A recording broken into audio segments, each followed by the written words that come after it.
A ver, somos 17 participantes, de acuerdo.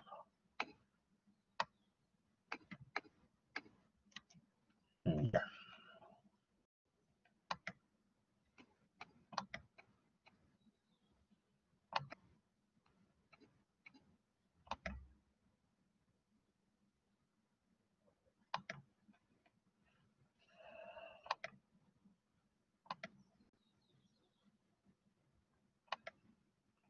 Bien.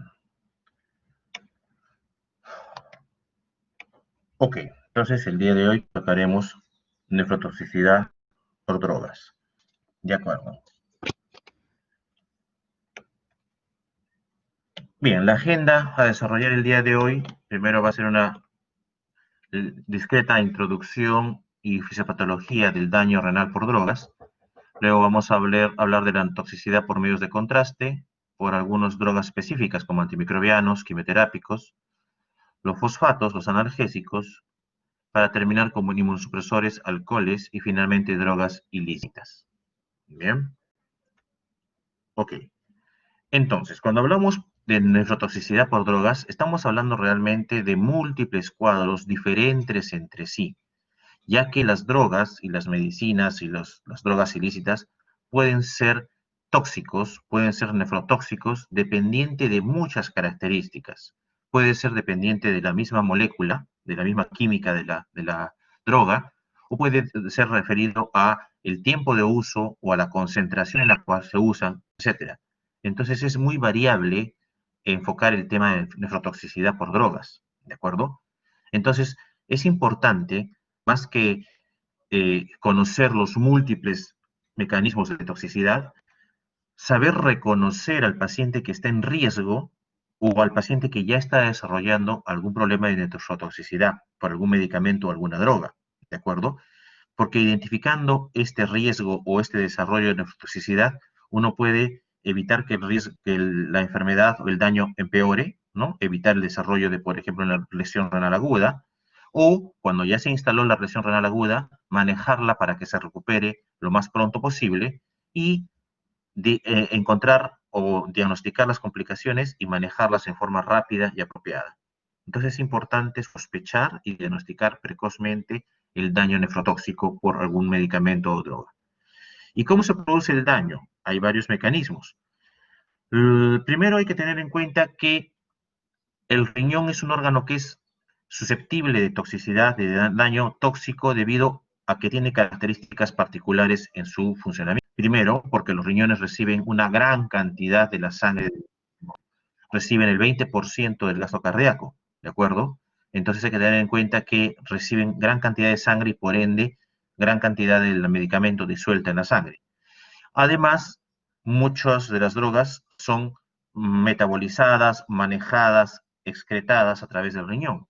Y finalmente, en este proceso y en estos mecanismos, muchas de las drogas alcanzan una concentración elevada en el mismo parénquima renal, en el intersticio renal, y luego en la luz tubular para formar luego la orina. Entonces, por estas tres características propias de los riñones, su vulnerabilidad a la toxicidad es mayor. Ahora, el daño tóxico usualmente en la mayoría de casos se va a manifestar con alguna forma de lesión renal aguda. Sin embargo, el uso de drogas en forma mantenida y sostenida en el tiempo también podría producir enfermedad renal crónica. Entonces, una de las más comunes de daño es la lesión renal aguda relacionada a nefritis tubulointersticial aguda, ¿ok? Y esta es la segunda causa de lesión renal aguda en estudios epidemiológicos. Saben ustedes por la clase anterior que tuvimos que la forma más común de lesión renal aguda es la necrosis tubular aguda, ¿ok? Entonces, la nefritis intersticial aguda es producida por una amplia variedad de drogas. Ustedes pueden ver aquí en esta tabla las drogas que se relacionan a nefritis intersticial aguda. Y como se darán cuenta, son una gran cantidad de drogas. Básicamente, cualquier tipo de droga o medicamento podría eventualmente producir daño nefrotóxico. Es amplio, ¿ok? Entonces, existen drogas que son más frecuentemente relacionadas a la producción de nefrotóxicos, pero en determinado momento hay muchas drogas y cualquiera de ellas podría producir daño nefrotóxico. Bien. Ahora, dentro de los grupos de drogas que producen daño nefrotóxico, pues tenemos a veces algunas drogas que son de uso más común y nos permiten, ¿cómo se llama?, hacer más fácil el diagnóstico. Sin embargo, en otras ocasiones tenemos drogas que son de uso menos común y en el cual es mucho más complicado hacer el diagnóstico. Entonces, recuerden que el diagnóstico requiere un alto grado de sospecha, alto grado de tener la posibilidad de que haya una droga implicada en la lesión del paciente. Bien, vamos a ver por eso, luego por grupos de drogas, para tener más claro. Ahora, el daño producido en la nefrona por las diferentes drogas también es diferente. Existen entonces diferentes tipos de daño que, si bien es cierto, la mayoría de ellos se traducen en lesión renal aguda, ¿ok?, tienen diferentes mecanismos de daño. O sea, va a haber daños, por ejemplo, a nivel prerrenal, drogas que producen disminución del flujo sanguíneo renal y por ende luego el daño renal.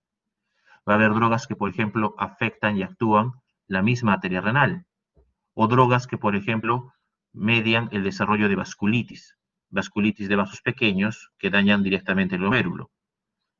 No es común, pero puede producirse inclusive una glomerulonefritis aguda relacionada a una droga. La misma necrosis tubular aguda, que es la forma más común de lesión renal aguda, también puede ser causada por drogas, y ya dijimos que la nefritis tubointersticial aguda es la forma más común. Pero inclusive las drogas pueden producir obstrucción aguda de la vía urinaria, ya sea obstrucción intratubular, por ejemplo en la formación de cristales, como vamos a ver posteriormente, o inclusive una obstrucción postrenal, porque alteran el mecanismo de la micción. Y muy rara vez, pero también está descrito, ¿no?, que se produzca una alteración en el drenaje venoso del riñón y esto produzca lesión renal. Entonces, como se dan cuenta, los mecanismos de producción de nefrotoxicidad son amplios. Por allí es bueno conocerlos, pero por allí no va a ser muy útil el diagnóstico. Bien, entonces es mejor clasificar las categorías fisiopatológicas de lesión renal para tener una idea más clara, menos complicada de cómo se da. Entonces, hay 6 grandes categorías de lesión renal asociada a drogas. La primera gran categoría son aquellas drogas que producen vasoconstricción o alteración de la hemodinamia renal, ¿de acuerdo? Y esta es la categoría más importante porque las drogas que producen esto son las drogas de uso más común probablemente. Y estamos hablando básicamente de 2 grandes grupos de drogas. Estamos hablando de AINES y estamos hablando de las drogas antihipertensivas YECA o ARA, ¿ok? Los AINES y los YECAs o ARA son drogas de uso muy común y son las drogas que producen este tipo de lesión. Lo bueno es que esta lesión suele ser reversible suspendiendo la medicación. Tenemos una segunda categoría que es la toxicidad de las células del epitelio tubular, ¿no? Lo que vendría a ser la lesión directa de la célula tubular, que podría llevar a la producción de necrosis tubular aguda, ¿ok? Y aquí tenemos básicamente 2 tipos de drogas que son de uso común. Por un lado, antibióticos, y entre los antibióticos, los más comunes son los aminoglucósidos, ¿ok?, vancomicina, y en el contexto de VIH, anfotericina B.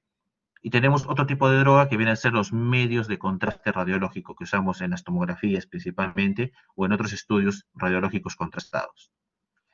El tercer gran grupo de drogas producen lesión a través del desarrollo de nefritis intersticial aguda, y acá tenemos antibióticos de uso bastante común, cefalosporinas, penicilinas como lo más común, e inclusive también quinolonas. Y otra vez tenemos AINES. AINES también pueden producir daño por este mecanismo, ¿de acuerdo? Luego, obstrucción de la luz tubular, o sea, taponamiento renal, y aquí tenemos drogas que ya no son de uso tan común, han disminuido su uso. Antes era más descrito porque se usaban mucho las sulfas, las sulfonamidas. Ahora se usan ya menos las sulfas, sobre todo porque ha habido mejores drogas o ha habido resistencia antibiótica a algunas sulfas y han bajado su uso, ¿ok? Sin embargo, aquí también tenemos la lesión de obstrucción tubular por unos enemas que contienen fosfato, como vamos a ver posteriormente. Finalmente tenemos dos grupos poco frecuentes de lesión renal, que tenemos la microangiopatía trombótica, ¿ok? Que felizmente es rara porque es un cuadro usualmente severo, que está relacionado tanto a drogas de uso relativamente frecuente como el clopidogrel, que se usa como antiagregante plaquetario, o está relacionada, por ejemplo, a drogas ilícitas como la cocaína, ¿de acuerdo? Y finalmente el grupo de nefrosis osmótica, que se relaciona sobre todo a diuréticos de tipo osmótico como manitol, ¿ok? Que tampoco son de uso muy diseminado, felizmente. Bien, entonces vamos a ver eh, cada tipo de los cuadros clínicos más comunes que se pueden ver en la práctica sobre lesión nefrotóxica del riñón. Y a la cabeza, por su frecuencia o por la necesidad de que se haga la prevención, está siempre la nefropatía por medios de contraste. Es común que los pacientes, sobre todo los hospitalizados, vayan a ir a un estudio radiológico contrastado. Y siempre paran enviando interconsulta al servicio para que les demos indicaciones de prevención de nefropatía por contraste. ¿De acuerdo? Entonces, la nefropatía por contrastes radiológicos eh, es una complicación que en el tiempo ha ido disminuyendo su, digamos, magnitud. Antes se creía que era mucho más frecuente, se le tenía, si ustedes quieren, mayor temor a la nefropatía por contraste, ¿de acuerdo? Sin embargo, los estudios a través del tiempo y los estudios de los últimos 4 o 5 años han demostrado que parece ser menos frecuente de lo que realmente se creía. ¿Ok? Clásicamente se decía que nefropatía por medios de contraste se produce en el 5% de los pacientes sin riesgos, sin factores de riesgo. Pero cuando un paciente tenía disminución de la función renal y estaba en una enfermedad renal crónica en el estadio 3B a 4, hasta el 50% de otros pacientes puede desarrollar nefropatía por contraste. ¿Cuáles eran los factores de riesgo que se han descrito en los diferentes estudios? Bueno, de lejos, el más importante viene a ser el antecedente o la preexistencia ya de enfermedad renal crónica o de lesión renal aguda. ¿Ok? Sin embargo, se han descrito varios otros factores que son los que ven ahí en la tabla. Siempre la hipoperfusión, ya sea por depresión del volumen circulante o por falla cardíaca, es un factor importante, al igual que la hipotensión arterial. O sea, cada vez que uno tiene un riñón hipoperfundido, es lo peor que puede pasar. Además, los diabéticos, los ancianos, las personas con anemia, también tienen riesgo, y todas aquellas personas que usan medicamentos que les alteran la hemodinamia renal. Estamos hablando de personas que usan AINES, que usan YECAS, que usan diuréticos. ¿De acuerdo? Finalmente, son factores de riesgo los que tienen ácido úrico elevado, la proteinuria a mayor grado, mayor riesgo, la hipoaluminemia y los post-transplantados renales. Y el otro factor de riesgo bien claro es el uso de contrastes de alta osmolaridad, que felizmente ya vemos cada vez en forma más rara, ya casi se usa en todos lados contrastes iso o hiposmolares, ¿no? Y eso también ha hecho que disminuya probablemente la incidencia del cuadro de nefropatía por contraste. Bien, si ustedes ven en este estudio, la producción o el desarrollo de nefropatía con contraste está pues relacionado en forma directa a el grado de función renal. En otras palabras, a menor tasa de filtración glomerular, mayor producción de nefropatía por contraste. Y cuando se subdivide entre diabéticos y no diabéticos, podemos ver que los diabéticos tienen mayor riesgo de nefropatía por contraste y también mayor riesgo de llegar a requerir diálisis en el manejo de la misma. ¿Ok? Bien.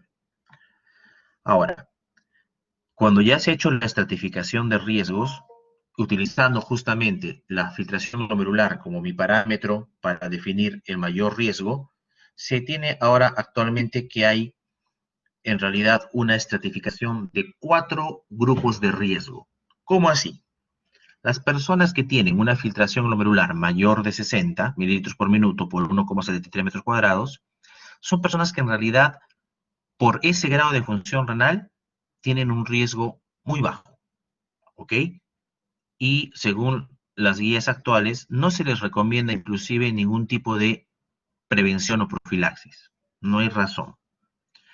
Si ya la función renal está disminuida entre 59 y 45, el riesgo es bajo, ¿ok? Pero si no hay ningún factor de riesgo extra, adicional, cardiopatía, edad, etcétera, todo lo que hemos dicho, cuando hay contrastes endovenosos, no requiere realmente ninguna profilaxis, es lo que se recomienda. Pero cuando va a ser contrastes por vía arterial, ahí sí se le debe dar profilaxis. En otras palabras, estamos hablando que si este paciente va a ser sometido, por ejemplo, a un cateterismo cardíaco porque tiene una enfermedad coronaria, habría que darle profilaxis. Pero para una tomografía de abdomen, probablemente no requiere.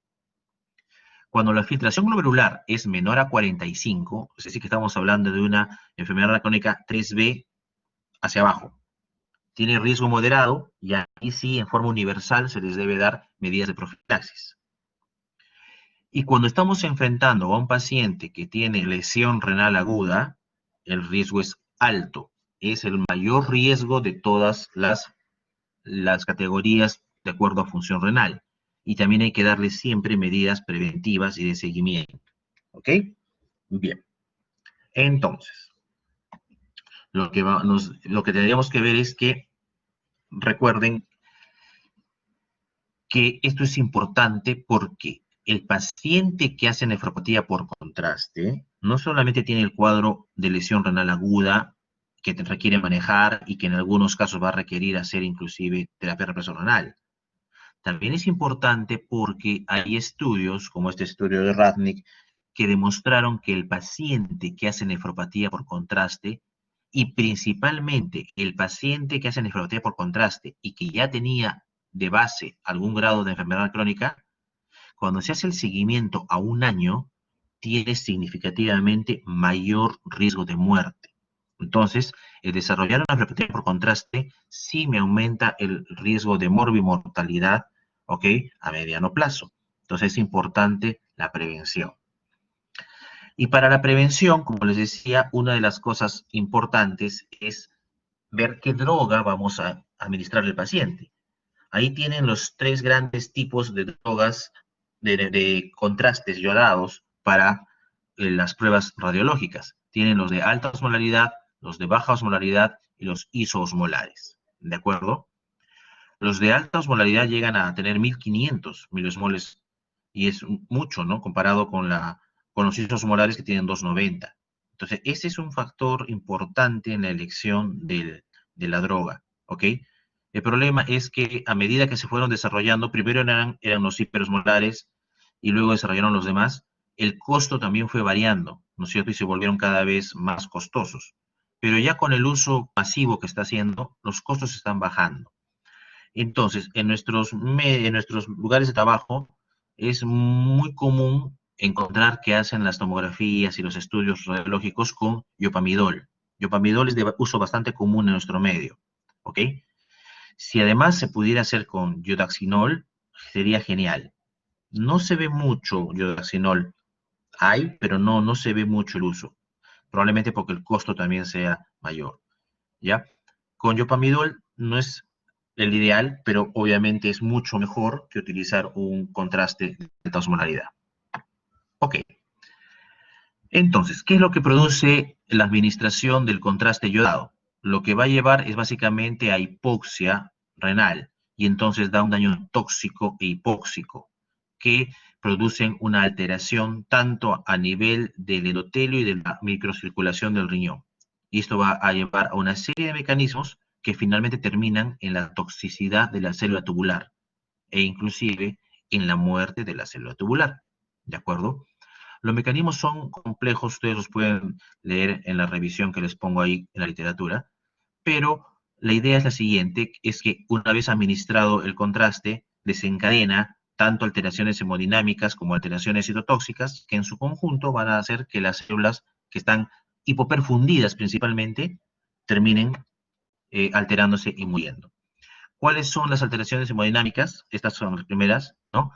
Se ve al inicio, como tienen osmolaridad los contrastes, aumentan el flujo plasmático renal y entonces en teoría aumenta la tasa de filtración glomerular. Pero después de eso se ve una gran vasoconstricción. Y esa vasoconstricción es la que termina produciendo finalmente la lesión, porque la vasoconstricción altera la perfusión, sobre todo de la médula externa del riñón, produce isquemia, ¿ok?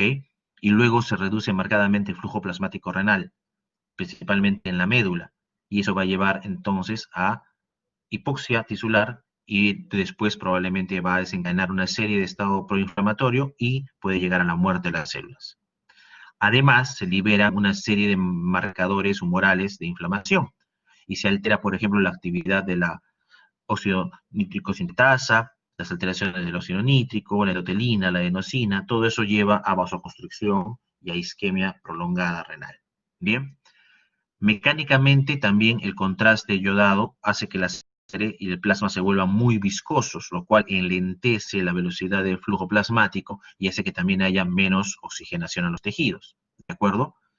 Y finalmente, dependiendo de la molécula que se use, puede haber toxicidad directa al túbulo proximal, ¿de acuerdo? Y la toxicidad directa produce hasta necrosis de la célula tubular renal. Bien. Ok. ¿Cómo se ve en la clínica? O sea, todo esto que hemos visto, que es la fisiopatología y todo lo que no se ve en laboratorio, en el paciente, ¿cómo se ve? Una vez que ustedes hacen el estudio contrastado al paciente, inmediatamente no ven nada, porque todo este proceso proinflamatorio, isquémico, hipóxico, demora en producir el daño y la muerte del riñón. Y entonces lo que ustedes van a ver que más o menos al tercer día de haber sido administrado el contraste, y más o menos hasta el hasta el quinto día, se ve un incremento progresivo de los productos nitrogenados. O sea, el paciente que recibió contraste el día lunes, probablemente el día jueves esté aumentando su urea y su creatinina en forma progresiva, y llegando a un pico alrededor del día viernes, el día sábado, más o menos. ¿Ok? Entonces, el daño por refractaria por contraste se ve unos días después de la administración de contraste, lo cual implica que el paciente debe ser monitorizado justamente unos días después, para ver si este incremento y esta nefropatía por contraste es leve, es moderada, es severa, y ver qué complicaciones tiene y darle el manejo apropiado. ¿Ok? Para el diagnóstico, si quisieran hacer un poco más acucioso el diagnóstico, pueden medir la fracción excretada de sodio en orina, que es igual que la prerrenal 1%. No suele haber oliguria, como es daño tubular, el paciente suele mantener un flujo urinario adecuado, ¿bien? Y este paciente, en algunos casos va a llegar a necesitar diálisis, la mayoría no, pero sí se ha demostrado que este paciente, como les digo, tiene mayor mortalidad a mediano plazo principalmente. ¿Bien? Ok. ¿Cómo podrían hacer ustedes el diagnóstico? Bueno, si estuviéramos en otros medios, podríamos medir moléculas como N-gal, como cistatina C. En nuestro medio, básicamente, lo único que tenemos para medir es creatinina. Y pueden ver ustedes ahí en la curva celeste cómo se va elevando la creatinina hacia el tercer día, cuarto día, quinto día. Y si todo va bien, debería empezar a mejorar y hacia el séptimo o máximo el 10º día post estudio de contraste, la función renal debería recuperarse. ¿Ya? Esa es la evolución natural positiva de la nefropatía por contraste. ¿Bien? Ok. Ahora, entonces la idea no es estar monitorizando y diagnosticando. Sería mejor, sabiendo que un paciente tiene factores de riesgo para hacer nefropatía por contraste, evitar o disminuir el riesgo para que no desarrolle nefropatía por contraste. En la literatura se han probado muchas drogas, medicamentos y esquemas para hacer nefropatía por contraste. Ninguno ha servido excepto la expansión del volumen intravascular. ¿Ok? Todos los demás exámenes y drogas utilizadas en los metaanálisis han demostrado que no son significativamente mejores, pero sí la expansión del volumen intravascular. Entonces, hay varias formas, varios métodos, ¿de acuerdo? No hay una estandarización universal. Básicamente, las más usadas son estas dos formas. Algunos usan cloruro de sodio al 0,9% y dan 100 mililitros por hora desde las 6 horas antes del estudio y hasta las 6 a 12 horas después del estudio. Usualmente es 6-6, o sea, 6 horas antes del estudio le dan la hidratación 100 por hora hasta 6 horas después, o sea, en un total de 12 horas, ¿ok? Es lo más común utilizado. Otros usan una tasa de infusión ajustada al peso y dan entre 1 y 1,5 mililitros por kilo de peso por hora, ¿ok? Que en muchos pacientes va a llegar a ser básicamente también 100 mililitros, como el anterior, y le dan desde 12 horas antes a 24 horas después. Entonces, cualquiera de ambos métodos realmente no ha demostrado diferencia en los estudios. Lo importante es que por lo menos desde 6 horas antes y por lo menos hasta 6 horas después del estudio de contraste, el paciente sea hidratado con cloruro de sodio isotónico, al 0,9%. Bien, se ha probado dentro de las múltiples drogas utilizadas darle bicarbonato. No hay ninguna evidencia de que sea útil. Se ha probado dar N-acetilcisteína, que ustedes la conocerán en el manejo de la mucosidad de vía respiratoria, ¿no? Cuando hay asma, cuando hay bronquitis. Tampoco hay evidencia que respalde su uso. Se ha probado usar estatinas, tampoco se ha demostrado que sea útil. Igual con teofilina, manitol, furosemida, dopamina, etc. Entonces, en pocas palabras, la única medida de profilaxis universalmente demostrada es la hidratación previa y posterior al estudio contrastado. Bien, entonces, ¿qué hacemos? En general podríamos resumirlo así. Si tienen un paciente con menos de 60 mililitros por minuto de filtración glomerular, ¿ok? Nunca debe estar deshidratado cuando va a un estudio contrastado. Si se puede evitar el estudio contrastado, genial. Pero si el estudio contrastado es obligatorio, entonces por lo menos coordinar con el radiólogo para decirle que usen el menor volumen posible para hacer el estudio, ¿ok? Y si van a hacerle un estudio contrastado, que sea un solo estudio. O sea, no van a estar tomándole hoy día una tomografía de cerebro, y mañana la toman tomografía de abdomen y de acá a 3 días una tomografía de tórax. No, pues, o sea, la idea sería hacerle un solo estudio, no estar repitiendo estudios contrastados, usar la droga más apropiada, ya sea hipo o isosmolar, y finalmente siempre monitorizar al paciente y ver cómo evoluciona, ¿no? Ver si sus factores de riesgo se vuelven reales y desarrollan nefropatía por contraste. Entonces, cuando tenemos un paciente que ya tiene riesgo moderado, como ya dijimos en la anterior diapositiva, igual hay que evitar deshidratarlo, suspender otras drogas como yecas, AINES, y entonces hacerle los controles de uricatinina. Pero cuando el riesgo es alto, sí o sí tiene que ir a profilaxis de nefropatía por contraste, hidratándolo, como ya hemos dicho, igual suspender otras drogas nefrotóxicas, principalmente yecas y AINES. El uso de anestesisteína, como les digo, es controversial. En general daño no le va a hacer, pero no tenemos ninguna evidencia de que haga beneficio. Y siempre el monitoreo de función renal 48-72 horas después de dado el contraste y repetir este monitoreo y control cada 24 horas hasta el quinto día, por lo menos. Si ya después del quinto día no hay problemas, ya no va a haber ninguna complicación por refractaria por contraste. Y básicamente eso es nefropatía por contraste, que es la lesión nefrotóxica más común para ver en la práctica clínica probablemente. Bien, un segundo grupo es la nefropatía por algunas drogas que utilizamos para cuadros infecciosos. Bien, es menos frecuente verla, pero también se ve. Y de lejos, el grupo de drogas que más se relaciona a nefrotoxicidad son los aminoglucósidos. Drogas que son muy buenos antibióticos, que han salvado muchas vidas, pero que pueden producir, entre otras cosas, nefrotoxicidad y también no se olviden de ototoxicidad, ¿de acuerdo? Y en nuestro medio vemos a veces pacientes que se someten a uso prolongado de aminoglucósidos porque tenemos tuberculosis resistente. Y en el manejo de la tuberculosis multidrogo resistente se incluye el uso de drogas tipo aminoglucósido, como streptomicina, ¿ya? Y como se usa durante meses, no es raro ver nefrotoxicidad o ver que los pacientes se van quedando sordos, ¿ok? Bien, entonces, los aminoglucósidos como grupo de drogas, todos son eliminados a través de la vía urinaria por filtración glomerular. Entonces, el mecanismo de daño propuesto es que los grupos amino, ¿no? Se van a unir a las células tubulares, en el lado tubular de la célula está el bordencepillo, y ahí hay la unión entre la droga y el bordencepillo. Y esto entonces hace que la célula los internalice, haga endocitosis, y entonces allí se empieza a dar el problema. ¿Ok? Una vez que el aminoglucósido entra a la célula tubular, se va a unir, hace un mecanismo llamado de fusión endosómica, y entonces va a dañar las organelas de la célula tubular. Bien, va a ir al aparato de Golgi y va a causar además daño en el retículo endoplásmico.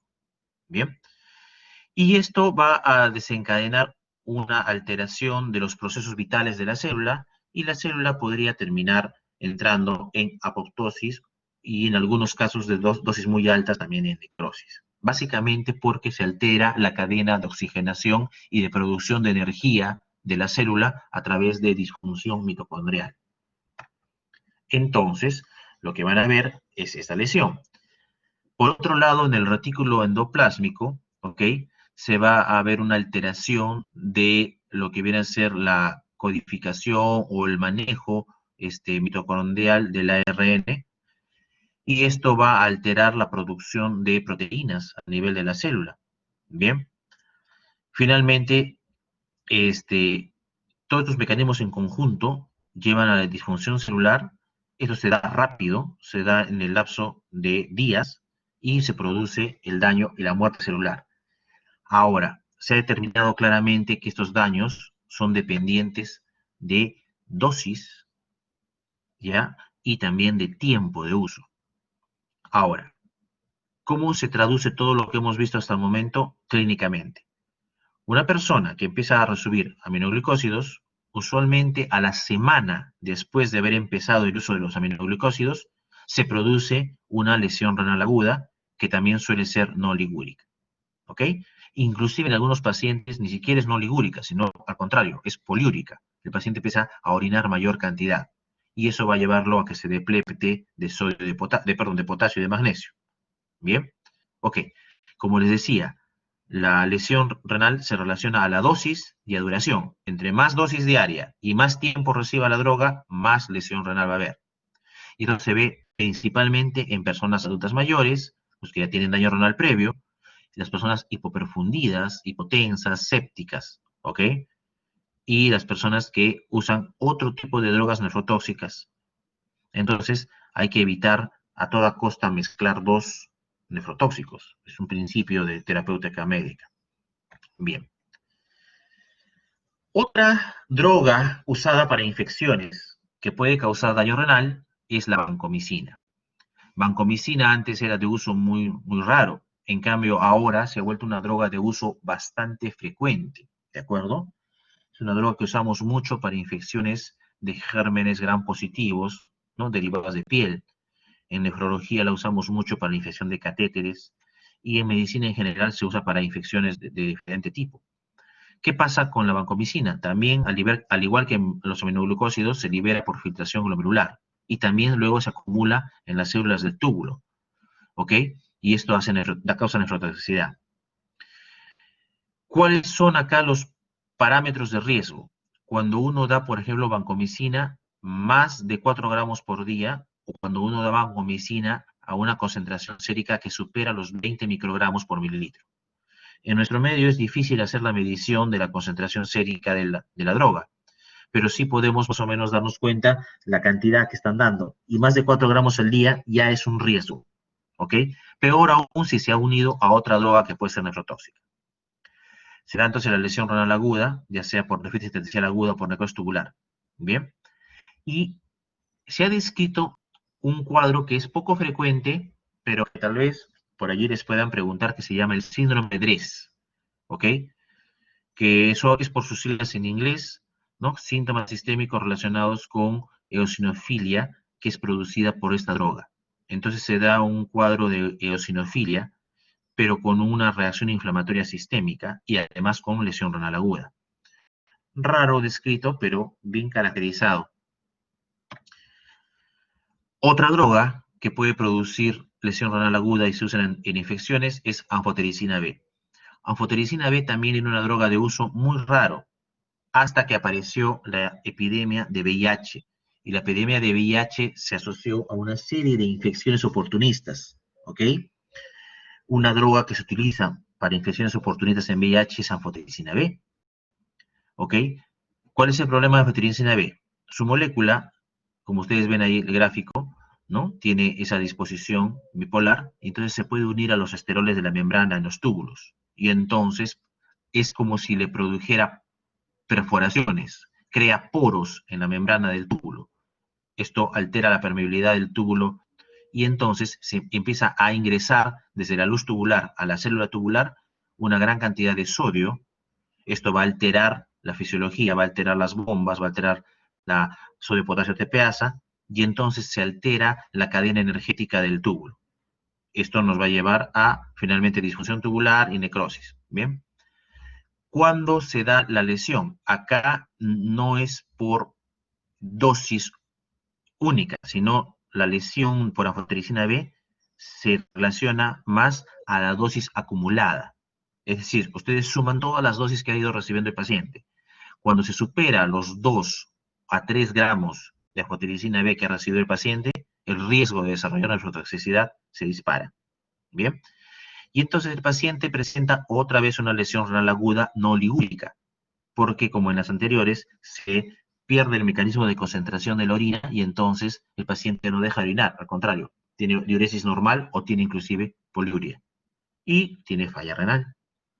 Y como les dije, como se empieza a alterar el transporte transmembrana, se va depletando de potasio y de magnesio. ¿Bien? ¿Qué es lo que se hace? Bueno, la idea es intentar minimizar el uso de anfotericina B. Pero, como les decía, en infecciones oportunistas en VIH es una de las pocas drogas que se tiene como arsenal terapéutico.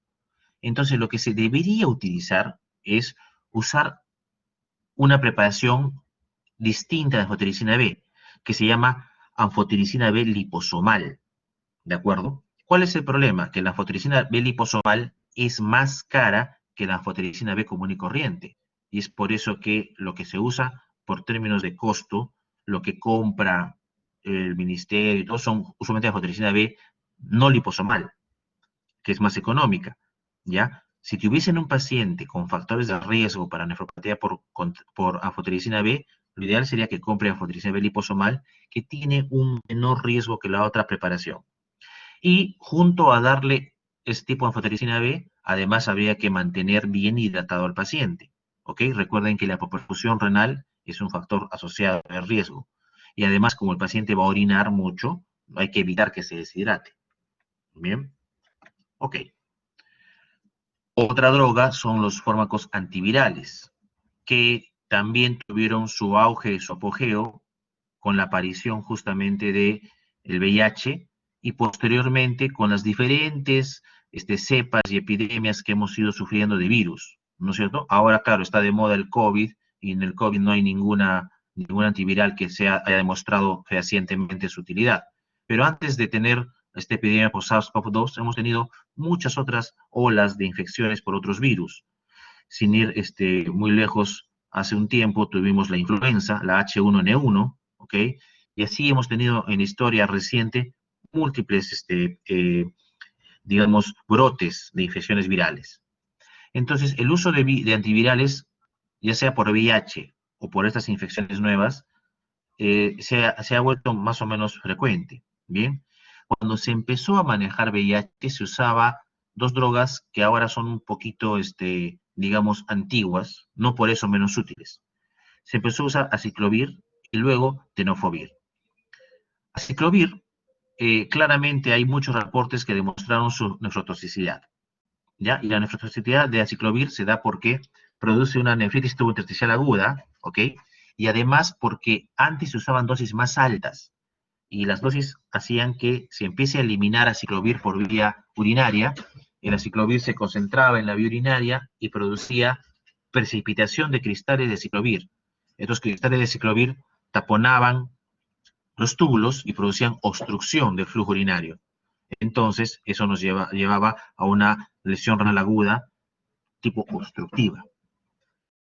Tenofovir también produce lesión renal aguda, pero por un mecanismo diferente.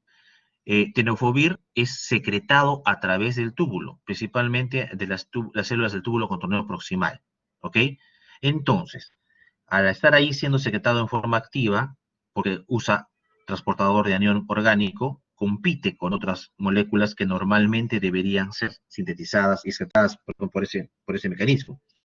Y en este proceso va a interferir con la síntesis del ADN mitocondrial. Y esto lleva a que se altere una vez más la cadena de producción de energía de la célula del túbulo contorneado y entonces va a llevar a la muerte de la célula. Bien, ahora, tenofovir tiene una presentación clínica distinta. Tenofovir demora mucho tiempo en manifestar la lesión nefrotóxica. Entonces, la lesión nefrotóxica se puede ver meses o inclusive años después de haber iniciado la terapia antirretroviral en pacientes con VIH. ¿De acuerdo? Es por eso que los colegas infectólogos hacen controles periódicos de función renal en sus pacientes con VIH. Bien. ¿Y cómo se manifiesta? Uno va a encontrar en los estudios de función renal que el paciente empieza a tener alteración de la función del túbulo contorneo proximal. Entonces se va a ver un síndrome de Fanconi. El síndrome de Fanconi básicamente se va a traducir porque se empieza a perder glucosa a nivel del túbulo proximal, va a presentarse pérdida de algunos aminoácidos, ¿ok? Y eventualmente esto va a terminar en una enfermedad renal crónica. ¿Quiénes presentan más daño por tenofovir? Personas de mayor edad, aquellos pacientes con VIH que tienen conteos bajos del linfocito CD4 y aquellos que tienen una enfermedad renal crónica de base. Bien. Ahora, entre antivirales, también hay que mencionar, solamente para que tengan conocimiento, que otros antivirales también producen lesión renal, ¿no? Tenemos el cidofovir, el inivir, el atazanivir y el foscarnet. Foscarnet es poco utilizado en nuestro medio. Ahora, tenemos unos antivirales que no son de uso muy común, pero como les digo, con tantos brotes de virus, no sabemos si es que tengamos que utilizar más algún tipo de estas drogas, que son el cobicistat y el dolutegravir. Estas dos drogas tienen un mecanismo distinto porque inhiben la secreción de catenina en el túbulo contorneo proximal. Entonces, aquí va a haber un sesgo de diagnóstico. Lo que hacen estas dos drogas es que el túbulo proximal no puede secretar la creatinina y la creatinina en sangre se eleva un poquito, pero no significa que estén evidenciando una lesión renal aguda. ¿Por qué? Porque la tasa de filtración glomerular no ha sido afectada, ¿ok? Simplemente es que se ha bloqueado un mecanismo fisiológico de secreción de creatinina y por eso la creatinina se eleva discretamente, ¿ok? Entonces hay que tener cuidado de no hacer el diagnóstico equivocado de lesión renal aguda en estos dos tipos de drogas. En realidad, podríamos decir que es una elevación inocente de la creatinina plasmática. Bien, ahora pasamos a un grupo distinto de drogas. Todo lo que hemos visto hasta ahorita han sido drogas que son utilizadas en cuadros infecciosos. Ahora pasamos a la nefrotoxicidad que se produce en personas que tienen cáncer y van a recibir quimioterapia, o en algunas personas que tienen alguna enfermedad autoinmune y también reciben algunas drogas que encajan dentro del rango de drogas quimioterápicas.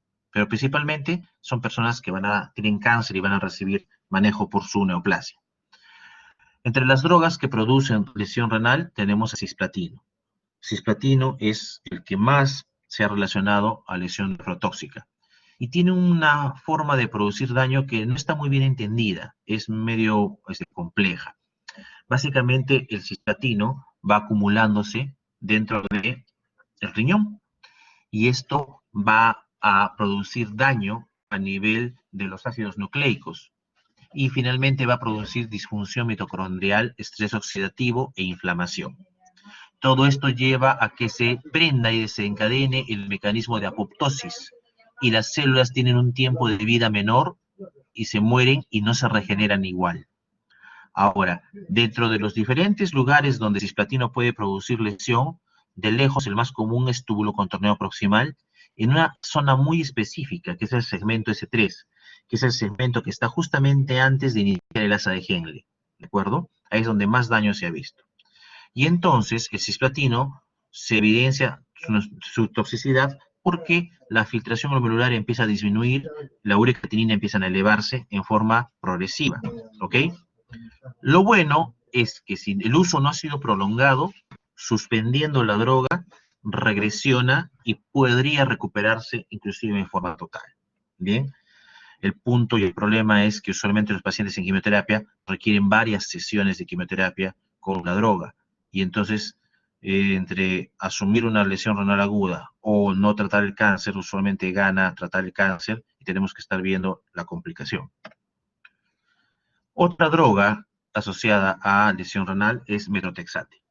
Metotrexate se usa en algunas neoplasias, pero también, como decía, se usa en algunas enfermedades autoinmunes, como por ejemplo en la artritis reumatoidea, ¿ok? Entonces, cuando la dosis de metotrexate es baja, es decir, que no supera el gramo por metro cuadrado de superficie corporal, la toxicidad es poco probable, ¿ok? A menos de que tenga otros factores de riesgo para nefrotoxicidad, como por ejemplo que ya sea un riñón con función renal disminuida, o que tenga una lesión renal aguda de otra causa, o que use otro nefrotóxico, ¿bien? Pero cuando las dosis son mayores de 1 gramo por metro cuadrado, inclusive se ha descrito que llegan a ser hasta 15 gramos por metro cuadrado, obviamente se empieza a producir la nefrotoxicidad. Y aquí lo que se ve es una lesión renal aguda, también no oligúrica, ¿ok? Que también se suele recuperar cuando más o menos se suspende la droga alrededor de 2 semanas después de la suspensión de la droga. Eso es más o menos el tiempo que demora en recuperarse después del cuadro de lesión renal aguda. Ahora, estos pacientes tienen como problema y como mayor riesgo cuando están deshidratados, ¿ok? Y entonces lo que uno se va a dar cuenta es que este paciente, si lo hidratan, tiene una evolución más rápida, favorable y una recuperación más pronta. Bien. Ahora, lo que se ve es que se produce una orina ácida. Y entonces hay estudios que han demostrado que alcalinizar la orina e hidratar al paciente pueden servir como una prevención para una nefrotoxicidad por metotrexate, ¿ya? Y actualmente se acepta hacer esta medida de prevención en un paciente que sabemos que va a recibir metotrexate en una dosis que puede ser amplia y larga. Finalmente, otra droga quimioterápica que puede producir nefrotoxicidad es ciclofosfamida, lo cual es paradójico porque ciclofosfamida la utilizamos también mucho para manejar algunos tipos de glomerulonefritis y de vasculitis que atacan al riñón. Es una droga que realmente está dentro del arsenal que tenemos para manejar glomerulopatías, pero que podría eventualmente producir también daño renal. ¿Qué se ve cuando hay toxicidad por ciclofosfamida? Los pacientes primero empiezan a desarrollar hiponatremia, ¿ok? Porque la ciclofosfamida va a potenciar la acción de la hormona antidiurética, ¿bien? Y se ve esta lesión usualmente cuando se usan dosis altas de la ciclofosfamida por vía endovenosa. Felizmente no es muy común verlo. Nosotros en nefrología utilizamos mucho ciclofosfamida para las diferentes neuropatías que tratamos y rara vez realmente vemos la nefrotoxicidad, felizmente. Otras drogas que se usan en el manejo de cáncer y que se asocian con menos frecuencia al desarrollo de nefrotoxicidad son la ifosfamida, la plicamicina, el 5-fluorotiuracilo, citarabina y la tioguanina.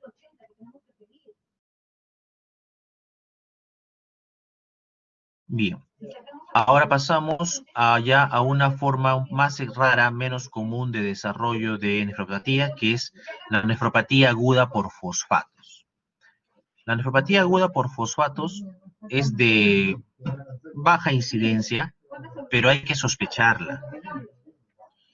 ¿Cuándo se da? Cuando una persona recibe una solución oral de fosfato, ¿ok? Que principalmente se usa para la preparación prequirúrgica en las cirugías de intestino, ¿de acuerdo? Sobre todo cuando se va a hacer una cirugía programada y también se usan como preparación previa para las colonoscopías.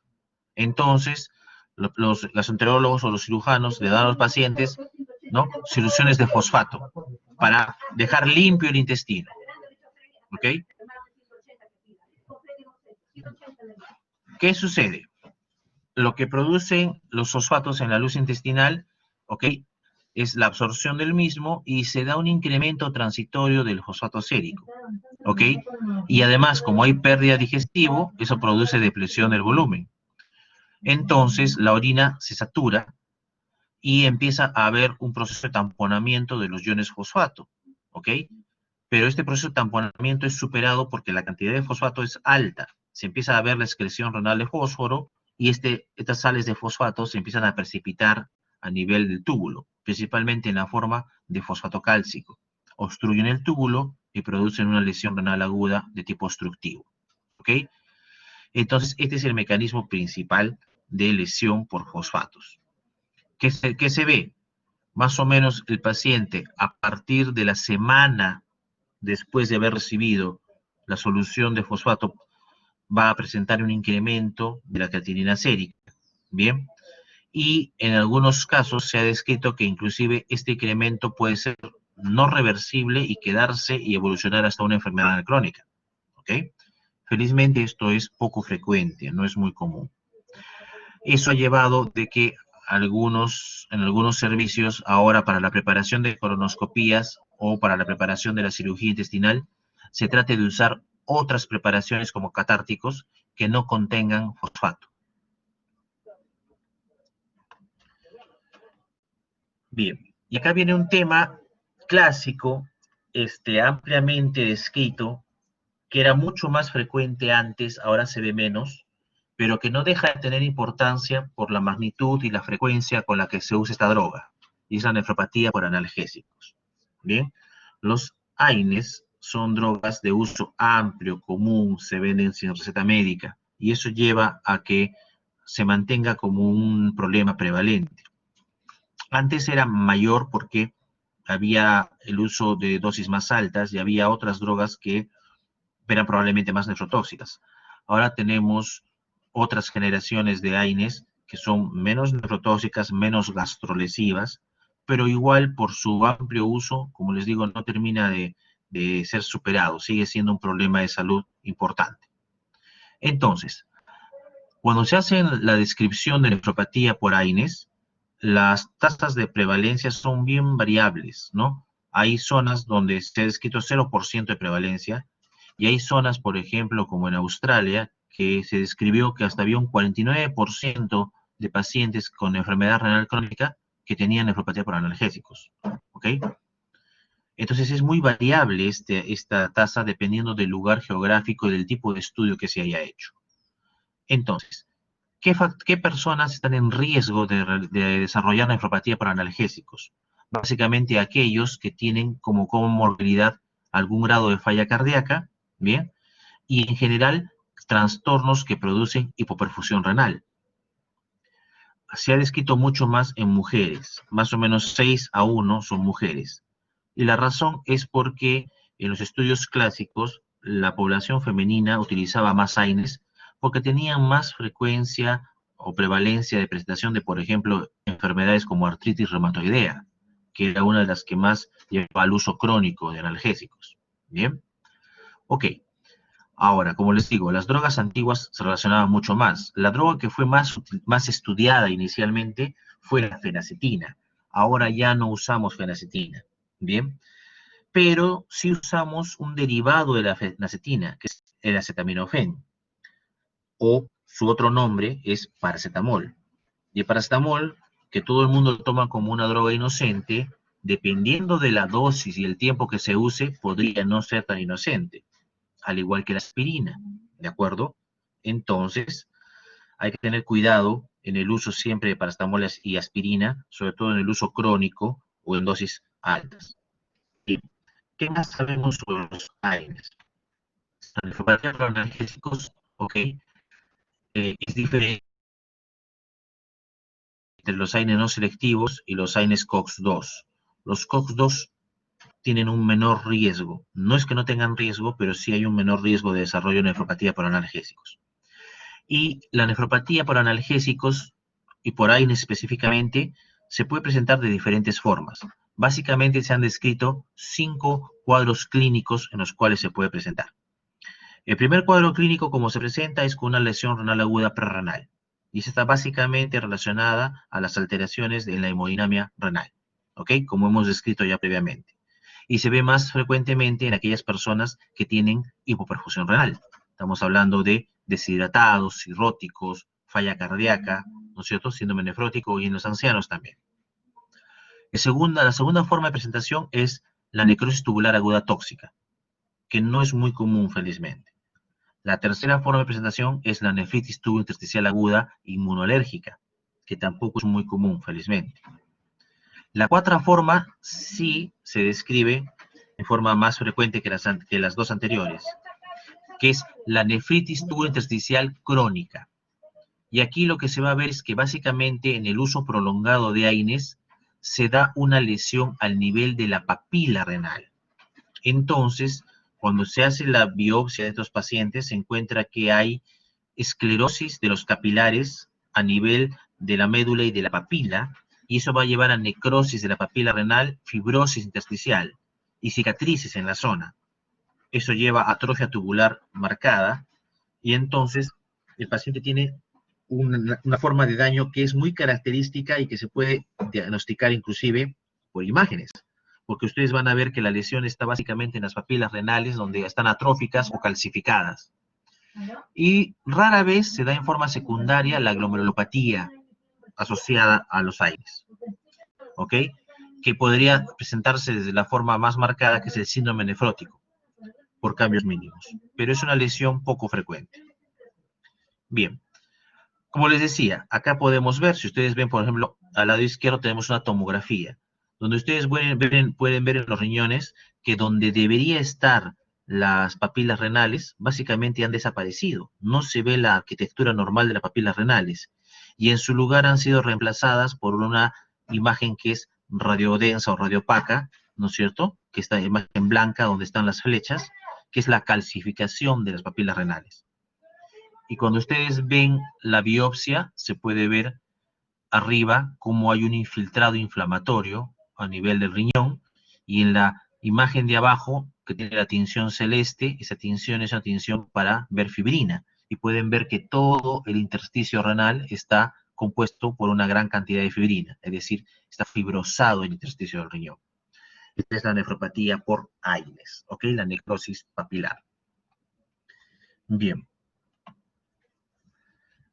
Otro tipo de nefrotoxicidad, y ya nos falta poco para acabar, es la nefrotoxicidad por drogas inmunosupresoras. Las drogas inmunosupresoras son herramienta básica para el manejo de diferentes autoinmunidades y de diferentes enfermedades, o en el manejo del trasplante, sobre todo el trasplante renal. Son muy buenas, pero también pueden causar daño. Y en el caso de nefrotoxicidad, una de las drogas que nos producen nefrotoxicidad son justamente esas drogas que utilizamos para el manejo de trasplante o, por ejemplo, para el manejo de lupus o de vasculitis, ANCA, que es ciclosporina y tacrolimus. Las dos drogas son inhibidores de la calcineurina y van a producir lesión renal aguda porque producen una importante vasoconstricción de la arteriola aferente del glomérulo. Eso lleva en forma secundaria a una hipoperfusión y una activación importante del sistema renina-angiotensina. Va a haber liberación de dotelina, tromboxano y activación del sistema nervioso simpático. Todo lleva a disminución del flujo sanguíneo, ¿ok?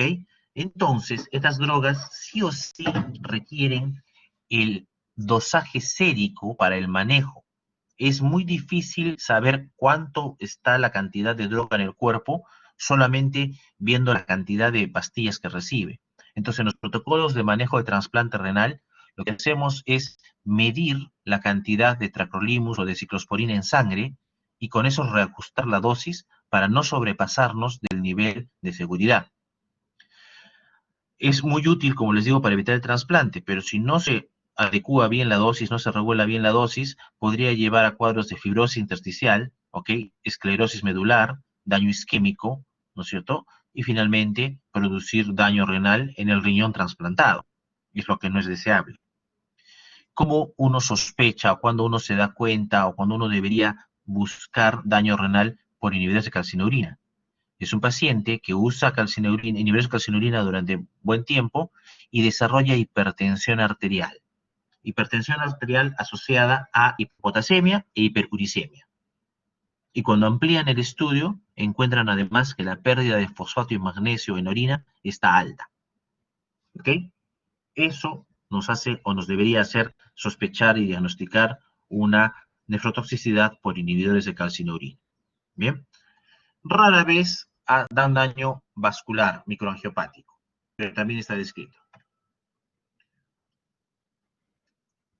Ya para terminar, el penúltimo grupo de drogas que en otros lugares no se ve, pero en nuestro medio y en el hospital acá en 2 de mayo vemos a cada rato, es la toxicidad por alcoholes y solventes orgánicos. ¿Ok? Las grandes borracheras que terminan en cuidados intensivos.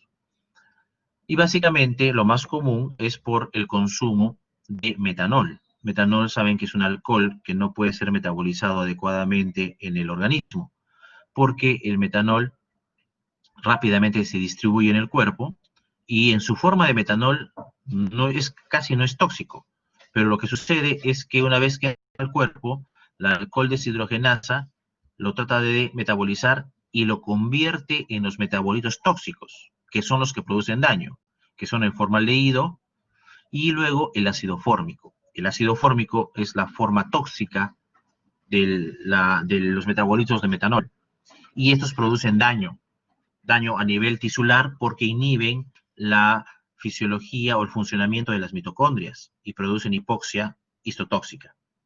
Y se va a ver principalmente en algunos órganos, tanto en riñón como en el nervio óptico.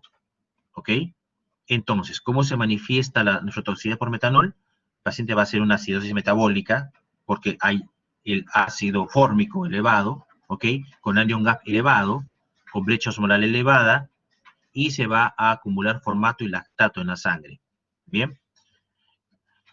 ¿Cuál sería el manejo ideal de este paciente? Sería inhibir la conversión a sus metabolitos tóxicos, y eso se hace con fumepizol, el cual no hay en nuestro hermoso país. ¿Cuál es la forma más criolla de manejar la intoxicación por metanol? Es hacer que la enzima, la alcohol deshidrogenasa, entre en competencia la unión con otro tipo de sustancia que no sea metanol. ¿Y cuál es la que se une mejor a la enzima? El etanol. Entonces, para manejar la intoxicación por metanol, como no tenemos fumepizol, se utiliza etanol, ¿no? Entonces agarran un whisky de buena calidad y se lo empiezan a dar por sonda nasogástrica. O le dan etanol directamente por vía endovenosa, lo cual es más complicado. Ya les dije que el cuadro clínico va a ser un paciente que hace falla renal aguda, hace acidosis metabólica y hace alteraciones de la visión, o inclusive puede quedar ciego.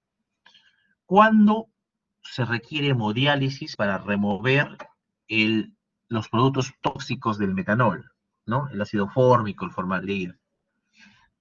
Según las sociedades y los estudios que se han hecho, básicamente hay 2 criterios. La Sociedad Americana dice que uno debe empezar diálisis cuando tenemos una acidosis metabólica con pH menor a 7.25, que tenga alteración de la visión, que esté haciendo alteración hemodinámica con lesión renal aguda, una alteración hidroelectrolítica importante, y o cuando la concentración sérica de metanol sea mayor a 50 miligramos por decilitro. Hay una asociación que es el grupo de trabajo para el envenenamiento, para el tratamiento de envenenamientos por terapias extracorpóreas, ¿de acuerdo? Básicamente por hemodiálisis, hemoabsorción, hemofiltración.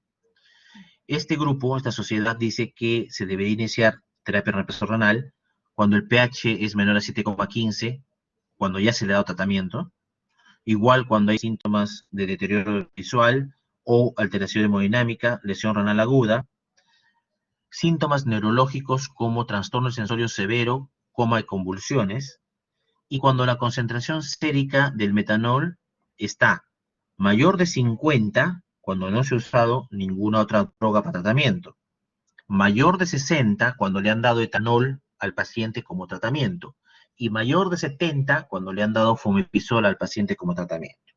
¿Ok? Particularmente a mí me parecen más conscientes, más concienzudas las recomendaciones del grupo para el tratamiento extracorpóreo de los envenenamientos, ¿de acuerdo? ¿Ok? Son un poquito más detalladas esas indicaciones. Bien.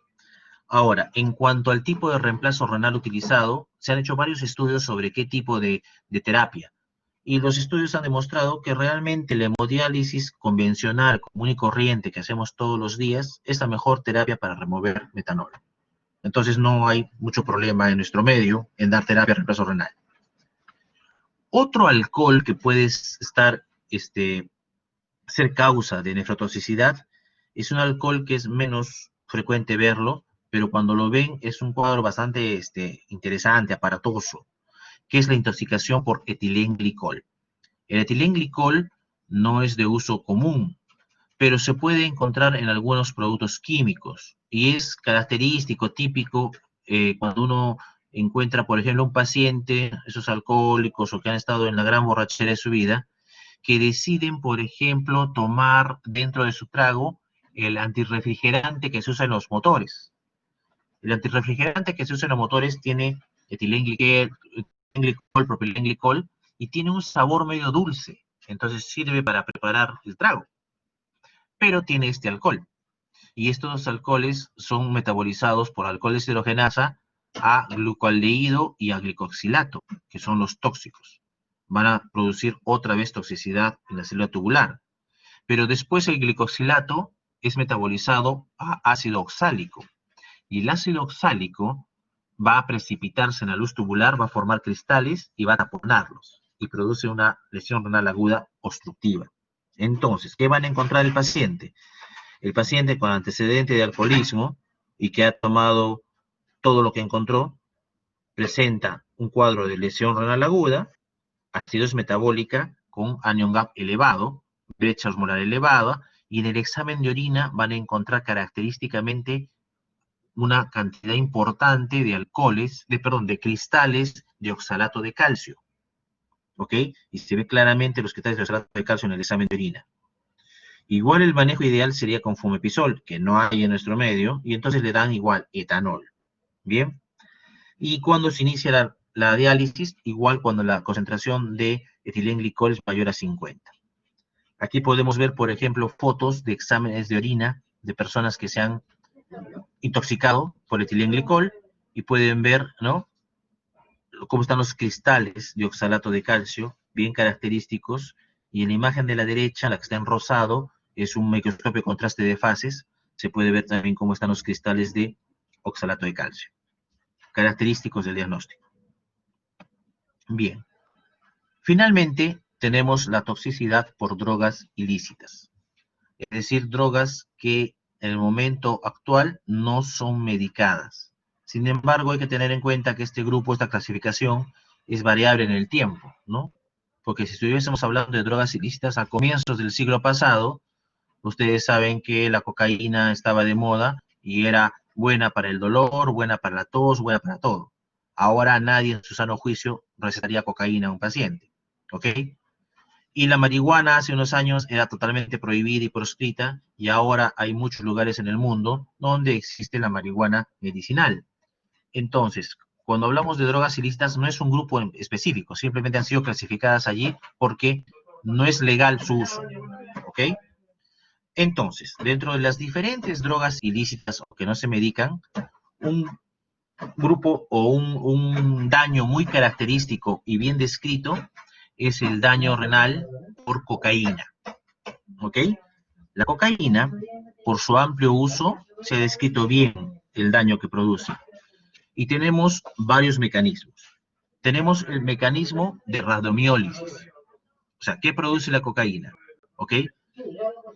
De los pacientes que llegan a emergencia con un cuadro de intoxicación por uso y abuso de cocaína, hasta la cuarta parte, ¿ok?, llegan con un cuadro de radiomiólisis. Y de los que tienen radiomiólisis, la tercera parte tiene una lesión renal aguda y la mitad de ellos llegan a requerir diálisis en su manejo. ¿Ok? Entonces, este cuadro de intoxicación por cocaína se ve más frecuentemente y más patente cuando han usado cocaína en las formas endovenosas. Y entonces el paciente va a presentar usualmente un cuadro febril y compromiso del sensorio. Bien. ¿Cuál es el mecanismo específico de la cocaína? La cocaína, por excelencia, es un vasoconstrictor sistémico. Y entonces a nivel del músculo va a producir una isquemia importante que lleva a la muerte de la célula muscular y la rhabdomiólisis. ¿Ok? Además, puede haber rhabdomiólisis por otros mecanismos. Por ejemplo, si el paciente convulsiona, ¿no? Si el paciente hace un síndrome compartimental, si tiene hiperpirexia, o el paciente que está usando drogas y tiene un accidente, una caída, trauma muscular, etc. ¿Ok? Bien. El otro mecanismo de lesión por cocaína está por enfermedad vascular. Como ya dijimos, la cocaína produce vasoconstricción sistémica. Y así como produce vasoconstricción a nivel del músculo, produce constricción a nivel del riñón. Entonces produce isquemia renal, ¿bien? Y esto va a llevar a hipoperfusión renal. ¿Qué sucede? Va a producirse una hipoperfusión tan marcada que inclusive podría producirse el infarto renal. El paciente puede tener un infarto renal luego del uso de cocaína. Bien. Además, en el uso prolongado de cocaína se ha descrito que se desarrolla aterosclerosis y podría producir aterosclerosis de la arteria renal o de sus ramas, y eso también producir isquemia crónica. Hay también una falla renal que es mediada por un mecanismo de alteración de la función del endotelio. La cocaína se ha descrito que puede producir un cuadro llamado crisis renal esclerodérmica y púrpura trombótica trombocitopénica. Ambos cuadros están relacionados a que hay una alteración del funcionamiento del endotelio renal, ¿de acuerdo? Y finalmente, la cocaína puede producir a nivel renal una glomerulonefritis, una glomerulopatía. Algunas veces se ha descrito que se presenta como una nefropatía por IgA sistémica, o sea, una púrpura no Schönlein, y también se ha descrito rara vez una enfermedad antimembrana basal, que usualmente se asocia a una glomerulonefritis rápidamente progresiva y a pérdida rápida de la función renal. La última forma, el tercer mecanismo por el cual la cocaína puede producir daño renal es a través de hipertensión arterial. La cocaína puede producir hipertensión arterial maligna y también hipertensión arterial crónica, ¿ok? Por el proceso de vasoconstricción sostenida. Y eso va a llevar, como sabemos, la hipertensión, factor de riesgo para desarrollar enfermedad renal crónica. Bien. En este caso, los pacientes que tienen hipertensión asociada al uso de cocaína tienen como droga de elección para su manejo la betalol, ¿ok? Porque ha demostrado que tiene menos complicaciones y mejor evolución en el tiempo. Bien. Dejando la cocaína atrás, pasamos a drogas que tienen uso un poco menos diseminado, por lo menos en nuestro medio, aunque en lugares de Asia es mucho más común. Estamos hablando de los opiáceos. Todas las drogas opioides pueden producir lesión renal aguda, también por rhabdomiólisis, inducida por presión y que muchas veces llega a estados de coma. Bien, la fenciclidina también produce lesión renal aguda por rhabdomiólisis, usualmente relacionada a hiperpirexia y vasoconstricción. Las metanfetaminas producen lesión renal aguda por rhabdomiólisis, porque hay hipertermia, nefritis intersticial aguda, angitis necrotizante, al igual que los cannabinoides sintéticos, necrosis tubular aguda, nefritis intersticial aguda, ¿ok? Esas drogas son drogas que se usan en forma ilícita, en forma recreativa, ¿no? Ahí dentro de esas les acabo de mencionar el éxtasis, ¿no?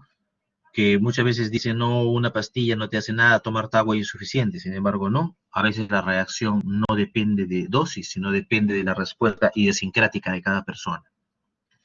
Finalmente, el último grupo de drogas que pueden producir lesión renal son las drogas que se usan en los gimnasios, ¿no? Esteroides anabólicos androgénicos, que usan aquellas personas que en forma equivocada quieren formar músculo utilizando este tipo de drogas. ¿Y qué se ha visto? Se ha visto que producen una lesión renal a largo plazo. Principalmente producen glomerulosclerosis focal y segmentaria. ¿De acuerdo? Y si bien es cierto, suspendiendo el uso de los esteroides suele mejorar la lesión, los reportes que hay en la literatura demuestran que usualmente no regresiona la lesión por completo, es decir, el paciente puede quedar con algún grado de daño renal crónico, ¿no? Irreversible por el uso de esteroides anabólicos. No está muy claro si es que se relaciona a tiempo de uso, a dosis de uso, a una respuesta idiosincrática o a la mezcla de todo lo anterior. Pero el cuadro clínico ha sido bien descrito en múltiples publicaciones. Bien, y con eso terminamos esta revisión amplia de las diferentes drogas que pueden producir nefrotoxicidad con las diferentes formas de presentación y los diferentes mecanismos que lleva cada una. Les repito entonces que lo más importante probablemente sea sospechar que el uso de tal o cual medicamento podría eventualmente llevarnos al desarrollo de lesión renal. ¿Ok? Bien. Si tienen alguna pregunta, alguna duda, háganla por favor.